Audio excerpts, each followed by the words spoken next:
As we all know, Dustin Poirier is getting another title shot after a long career in the UFC, and he's going up against Islam Makhachev, who not only has a very similar style to Khabib Nurmagomedov, a guy Poirier has already fought and lost to, but they were both basically trained from birth in the same way by the same guy. So it's no wonder a lot of people are already writing off Dustin before this fight even goes down. Now, inside of our great sport, we have something called MMA math, right? That's the idea that because of how a fight went with one person, you can work out how they match up with someone else. Like when Max Holloway fought Justin Gaethje. Dustin had beaten Max, Justin beat Dustin, so to assume Max is going to lose automatically, that's MMA math. How did that work out for you? Now, sometimes the math does actually work out, sometimes it doesn't, but the point is, it's pretty common for fans and media to write a fighter off based on how they fought against a previous opponent. And Dustin Poirier isn't the first guy that's been written off going into a big fight because of a bad style matchup. So today I thought it would be cool to take a look at a bunch of guys who were also looked at in the same way, but the math didn't work out and they got the win. I'm Bailey, and from MMA On Point, I'll give a big shout out to all those OP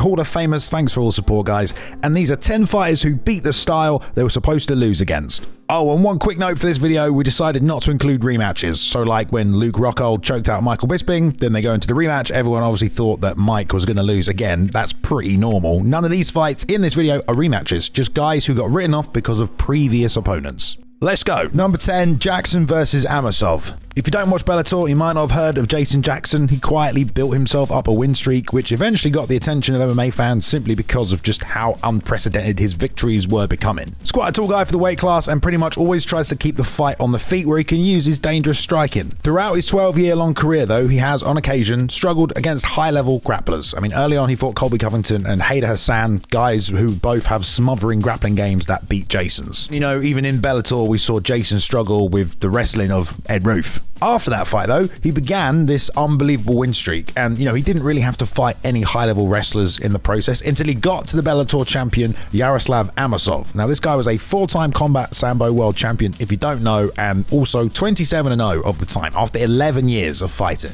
His skill set obviously also matched up super bad against Jackson, but that is not how the fight played out. Amosov already been looking for the level change, looking for that takedown, defended by Jackson.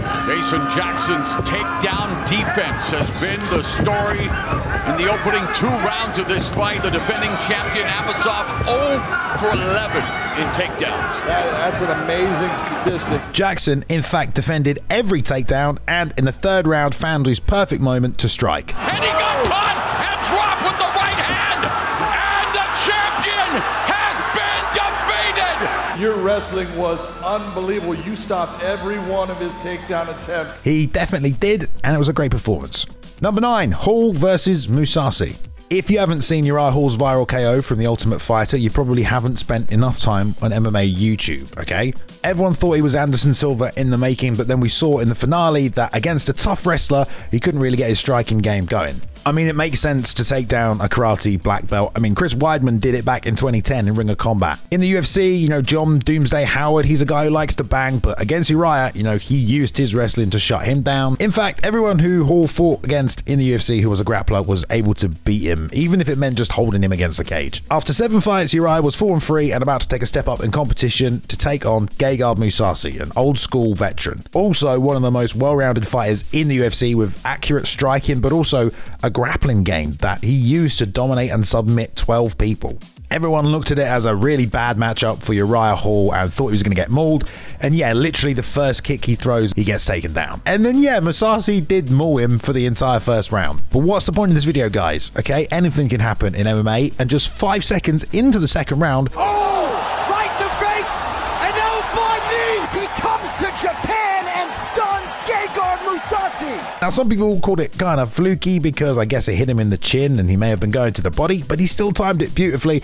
But of course, in the rematch, Gegard wasn't going to make that mistake again, and just 20 seconds after he gets his first takedown, Gegard Mousasi settles the score. Number 8, Nogueira versus Evans. If you don't know about the Nogueira brothers, they were Brazilian twins who fought at the highest level in Pride FC. And then they carried on doing that in the UFC. Easy way to tell them apart: one's a heavyweight, one's light heavyweight, and one was a southpaw. That was the younger brother, Little Nog, and although his jiu-jitsu was in some ways as good as his bigger brother, I mean, he tapped Dan Henderson in the Pride Grand Prix, another thing that set him apart was that he liked to use his boxing. He reached the national level in Brazil, but once he got to the UFC, he ran into a problem in the form of a new era of high-level wrestlers. After 2 solid wins, he took on Ryan Bader in the UFC and was taken down 5 times in that fight. Bader had kind of shut down the boxing and also completely shut down the jiu-jitsu. Immediately after that, Little Nog fought Phil Davis, another collegiate wrestler, and the same thing happened again. Phil nabbed 4 takedowns and completely shut down Little Nog. The guy was only able to land 3 significant strikes for the last 10 minutes of the fight. Nogueira then bounced back with a TKO win over a wrestler, Tito Ortiz, but that guy had only won 1 of his last 7 fights. But that win got him a fight against Rashad Evans, who was just coming off his title fight with John Jones. Now, this guy was 17-2, and everyone expected another American wrestler to do the same thing to Little Nog, shut down the jiu-jitsu and shut down the power striking. Rashad was also way more dangerous than Tito was on the feet, and Little Nog was coming off a knee injury, was now 36, and Evans closed as high as a minus 550 favorite. It seemed to most that Evans was just going to neutralize him, but he didn't really get to use his wrestling. Nog stopped 4 of 5 of the takedowns, and it turned into a boxing match, and Little Nog just picked him apart with his boxing. I've been preparing a lot, my wrestling skills, my box. I know I was very prepared to make this. Number 7, Wonderboy versus Hendricks.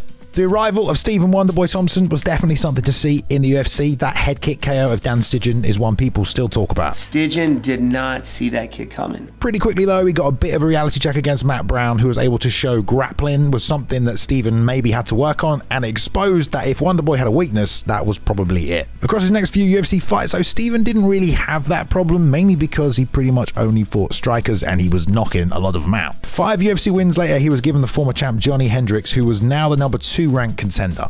Johnny had been one of the most decorated wrestlers to ever get to the UFC, let alone win a world title. It just seemed like the worst possible matchup out of anyone in the division for Wonderboy. The bell sounded though, and Wonderboy went right at Johnny. I mean, he was picking him apart with precision strikes. He completely mitigated any chances for Johnny to use his wrestling, and before you knew it, Stephen Wonderboy Thompson by first round TKO! he had answered the wrestling question with a 3-minute knockout. Number 6, Strickland versus Adesanya.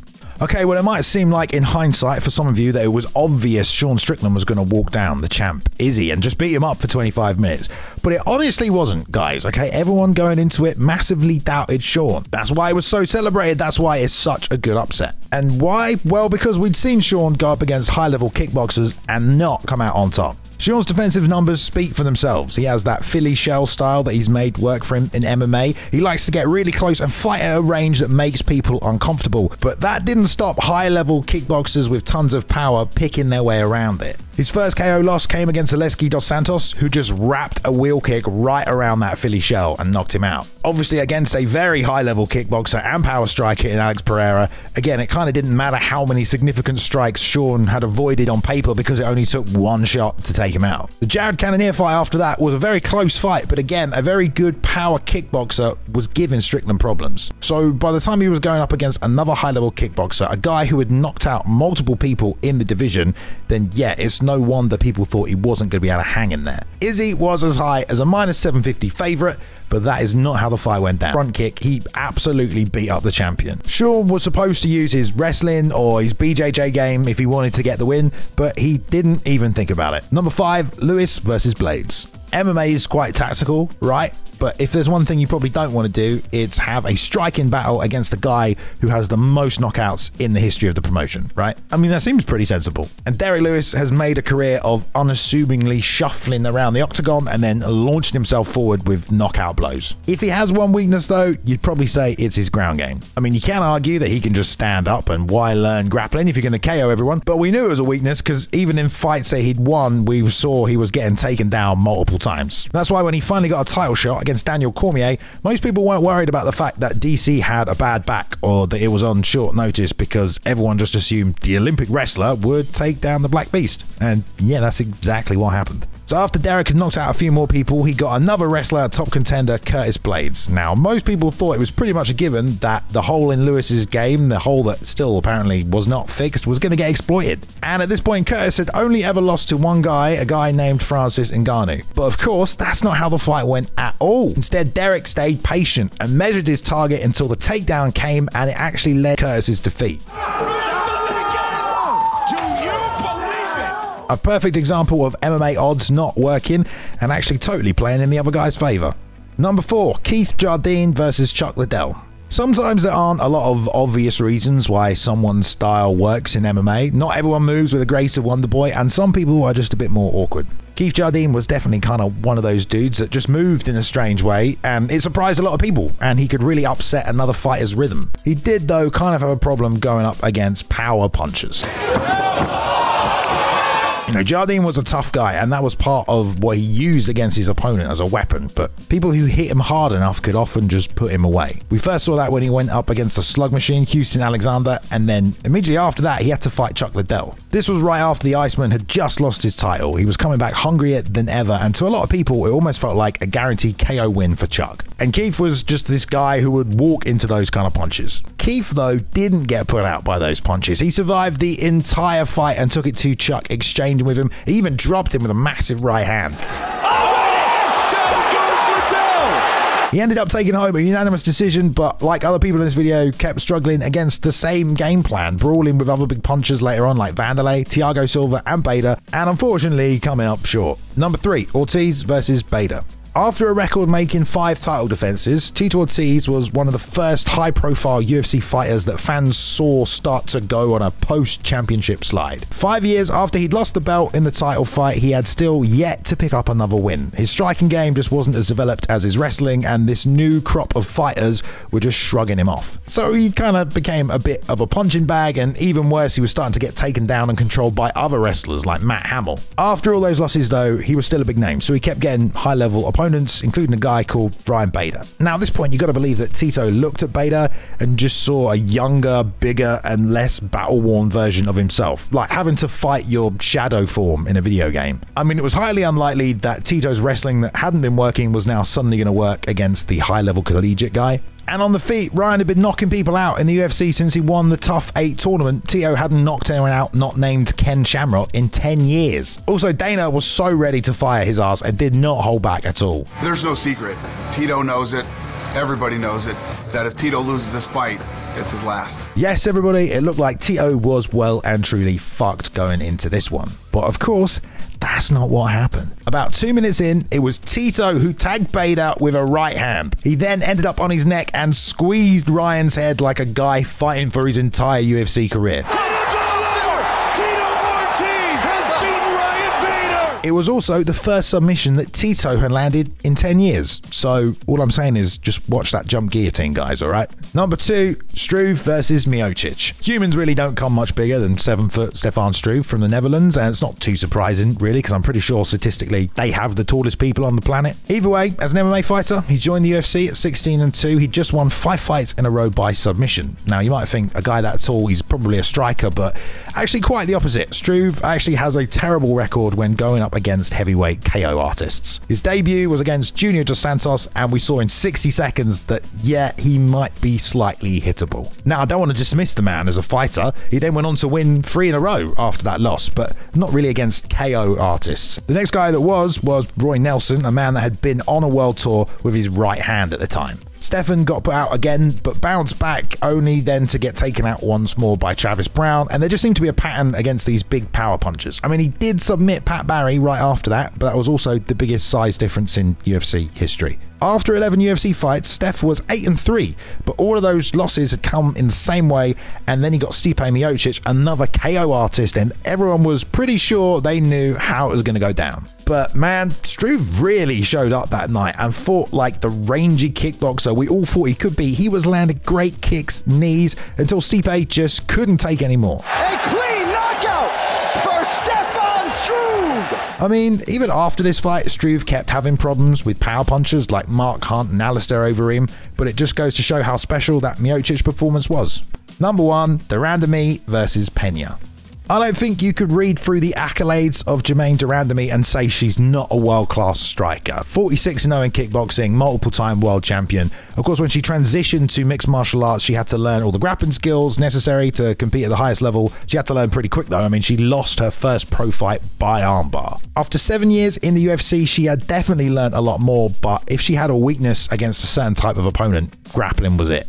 The second time she fought Amanda Nunes, when she challenged for the world title, she was doing incredibly well on the feet, and the champion had to adapt and use her ground game to get the job done. Right after that, de Randamie was put up against longtime contender waiting in the wings, Juliana Pena. Now, Pena had always been this tenacious grappler, exactly the type that you think would give de Randamie tons of problems like people had done before. And she definitely did at first. You know, Julie got top position, she was attacking GDR, she had a bunch of close submission attempts as well. But the fight went to the third round, and with just 2 minutes left... No way! Out! Is she out? Is she unconscious? She's out! Germaine de Randamie ends it by submission! The last thing anyone expected from the kickboxing champion. She'd never hit a submission, let alone a jump guillotine. Anything can happen in MMA, people. She gave me her neck. I told my coaches if she gives me her neck, I'm going to put her to sleep, and she went to sleep. Okay, well that's actually like scary. All right, everyone, well there was 10 fighters there who were supposed to lose and then they won. MMA math, it doesn't always work out. I hope you enjoyed the video. If you did, you should definitely give some love to the editor, Mr. Max Randall. He worked hard on this one, okay? Go check him out here on social media or his new YouTube channel, The Combat Arcade. He deserves some support. All you Hall of Famers out there, we appreciate your support each and every month. If you want to join them, links in the description down below so you can join the MMA On Point members team. There's a cool fun stuff, and it's only $2.99. Let me know down below if there's anyone I missed. Give us a thumbs up, guys. It is very much appreciated. We do a bunch of videos every single week, so if you're not subscribed here, you probably want to subscribe if you like MMA. It seems like a good idea. I'm just saying. Thank you for watching the video. I'll see you in the next one. Goodbye.